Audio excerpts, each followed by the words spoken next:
Hello, everybody, and welcome to the EO Thought Leadership Forum, episode number 17. We're at 17. That's ridiculous. Yeah, it's quite a lot, isn't it, Joe? Yes, my name is Joe Applebaum from EO Brooklyn. I'm James Ashcroft from EO South Florida. I'm so excited to be talking about this, and this is about leadership today. Today we're talking about why people are afraid to lead. There's so many people out there that are just like, oh, it's not my responsibility to lead.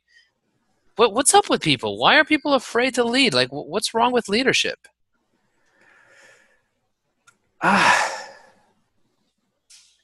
think people just aren't self-aware to understand their strengths and feel comfortable in their own skin sometimes and to put themselves out there, you know? Maybe people are afraid to be blamed for things and they don't want to take responsibility. Yeah. They're afraid to be judged, that they're not going to be a good leader. Absolutely. I mean, leadership isn't for everyone. I mean, let's face it, right? I mean, some people enjoy being told what to do. Other people enjoy telling others what to do, or inspiring others, or teaching others, and being whatever leadership means to them in their capacity, you know? So I think you've definitely got those who were born to lead. And just to clarify again, when I say lead, it could be teaching, it could be mentoring, it could be running your business, it's a whole... I look at it as taking responsibility. If you're an employee, or if you're an entrepreneur, or if you're a teacher, and you want to lead in your own way, like thought leadership is leading with your thoughts, you need to just step up your game and take responsibility for the things that you're committed to. Right. Figuring out what are those things that you're committed to. If you're committed to lead an awesome team, to run an excellent company, then taking your leadership on and not being afraid to make decisions and not being afraid to delegate and not being afraid to fail, which is huge. It is huge. There's no doubt. A lot of people are just afraid to fail. They want to say, okay, it's not my fault. You know, the upper ups decided. Dude, you are the upper ups. Take responsibility. Right. You know? Yeah, I mean, just to, circle back to what I was saying, it just starts with taking the time to be self-aware, to understand yourself and where your strengths are and where you have your natural abilities to lead come from, right? Knowing your strong points and then going all in on those strong points. But it's not about power. It's not about power. It's not about forcing people or telling people what to do. Leadership is more about influence. It's about working with other people and coaching them instead of, advising them as to what to do, but more leading them in the direction of what is the most effective thing to be done right now? What's the right thing? Sometimes you have to be the person that gets up and does the right thing.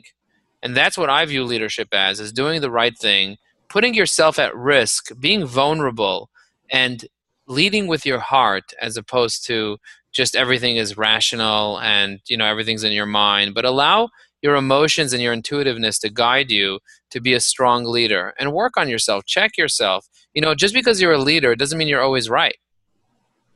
Oh, no, I mean, yeah, no, it doesn't mean you're always right. I think it just comes back to what you're saying. It's just getting proactive and stepping up and just putting yourself out there to lead. I mean, you learn to lead by leading, and right, Joe, I'm sure you can. And by failing to lead. Absolutely. I mean, if you look back on Joe from 5-7 years ago as a leader, you probably cringe a bit, right? I mean, I made 1,000 mistakes. You just gotta try and fail, but learn from it, become self-aware enough, using those failures to then check off boxes saying, I'm good at this, I'm not naturally good at this, and then going into your strengths and shoring up those strengths, right?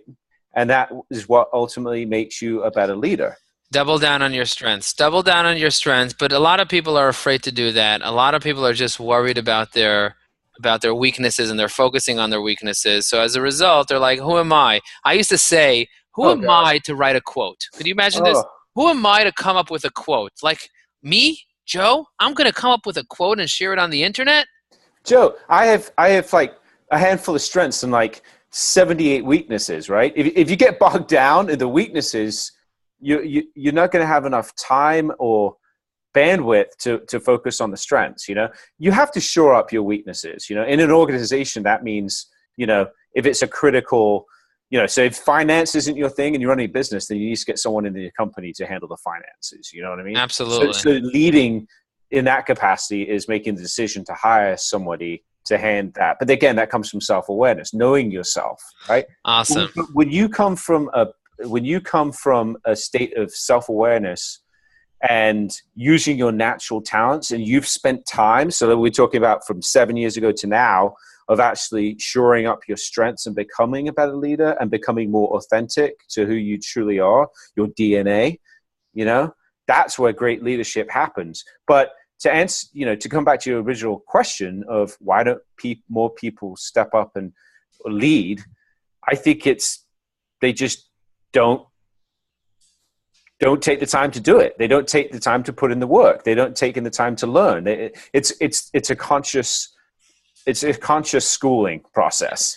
And people are in reactive mode. They're busy surviving. They don't realize that they can stop, take a breather, and be able to lead themselves. Maybe it's that people are afraid to lead others because they don't lead themselves. Could very well be. It could very well be. This is, I don't know. I mean, it's like sheep. It's like, I always look at it like sheep and a shepherd. If you're a sheep, right, you're not going to just do what you need to do. You need a shepherd to kind of lead you around, tell you where the grass is, keep you away from the wolves, because otherwise you're just going to go. You're curious. You're just going to go around and start nibbling on somebody else's grass. And let me tell you, you nibble on the wrong person's grass, they'll just make you into lamb chops. They will. But I don't want people to come away from this conversation saying, I'm not a great leader, my life sucks and I'm not worth anything, because there are truly people we need people who allow to be led, right? Absolutely. I mean, you need those people. So I don't want to come across like this is, you're a leader. No, I'm not saying that. But I think there is definitely people out there. So I think the context of the question is, why are there people in the position of leading who could be better leaders, right? Yeah, and why are they afraid to take it to the next level? Why are they afraid to take it to the next level? Because it's hard work. It involves being brutally honest with yourself. It involves having honest feedback from people around you and accepting it and being objective. And those are very hard things to do. It's a very personal thing. If you're leading people and it doesn't work out, or people don't like you, or people don't like, the style that you're leading. Absolutely. And they could be completely right.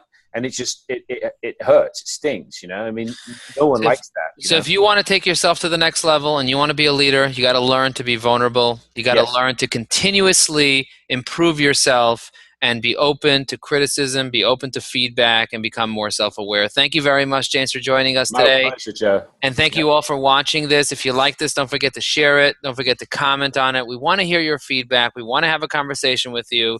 And hopefully we'll see you at the next episode. Thanks, Joe. Take care, everyone. Thank you. Bye.